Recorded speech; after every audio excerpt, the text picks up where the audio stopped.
Une fois le nom trouvé, restait à le faire connaître pour oublier DSR et le foyer du soldat. Un ravalement radical, opéré par une agence de pub, sans crainte du décalage, mais en partant de mots-clés fournis par l'entreprise. La qualité, la sécurité, la précision, la fiabilité. Nous nous sommes rendus compte que Eldora avait les mêmes mots-clés et donc le même univers visuel que l'horlogerie suisse. Si vous regardez dans le détail, vous allez avoir des petits détails comme ici ces brins de ciboulette, ces carottes qui rappellent vaguement des aiguilles, ici des indices avec les petites fleurs. On se croirait dans un restaurant gastronomique. Donc on retrouve tous les codes. Ne manquait que le slogan.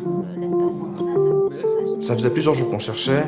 C'est quoi Eldora? Qu'est-ce qui est l'ADN d'Eldora? La particularité. La particularité, c'est que c'est pas un restaurant ni même une chaîne de restaurants. C'est des restaurants qui sont où? Dans des entreprises. Et la différence d'autres restaurants d'entreprise, c'est que c'est pas fabriqué à un endroit puis réchauffé sur place au micro-ondes avec 3 trous dans le plastique. Non, ils mettent le chef, dans chaque entreprise. Lors d'un footing, petite décharge électrique qui part du cerveau, qui descend les chines, un chef dans votre entreprise, je savais que c'était bon, je suis revenu ici, je l'ai enregistré sur mon téléphone pour pas l'oublier. Changement de nom, d'image et d'époque aussi pour les 1600 salariés, avec Le tablier avec le liseré vert, donc veste de cuisine, pareil avec le petit liseré, le tour de cou. dans l'affaire, ils ont gagné de nouveaux uniformes et des salaires plus alléchants. Un nouveau look, nouvelle grille de rémunération, désormais la plus élevée du secteur, car le lifting s'est accompagné d'une transformation juridique de la société.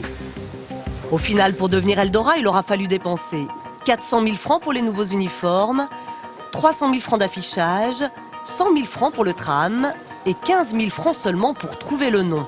Avec tous les autres frais, l'opération aura coûté 2,5 millions et beaucoup de sueur pour convaincre le conseil de fondation, propriétaire de l'entreprise.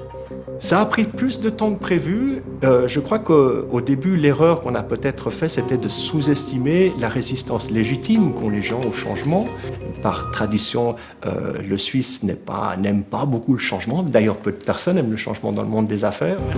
De ce point de vue-là, ça tombe bien pour les clients finaux, car le nom a changé, mais l'assiette, elle, est restée la même.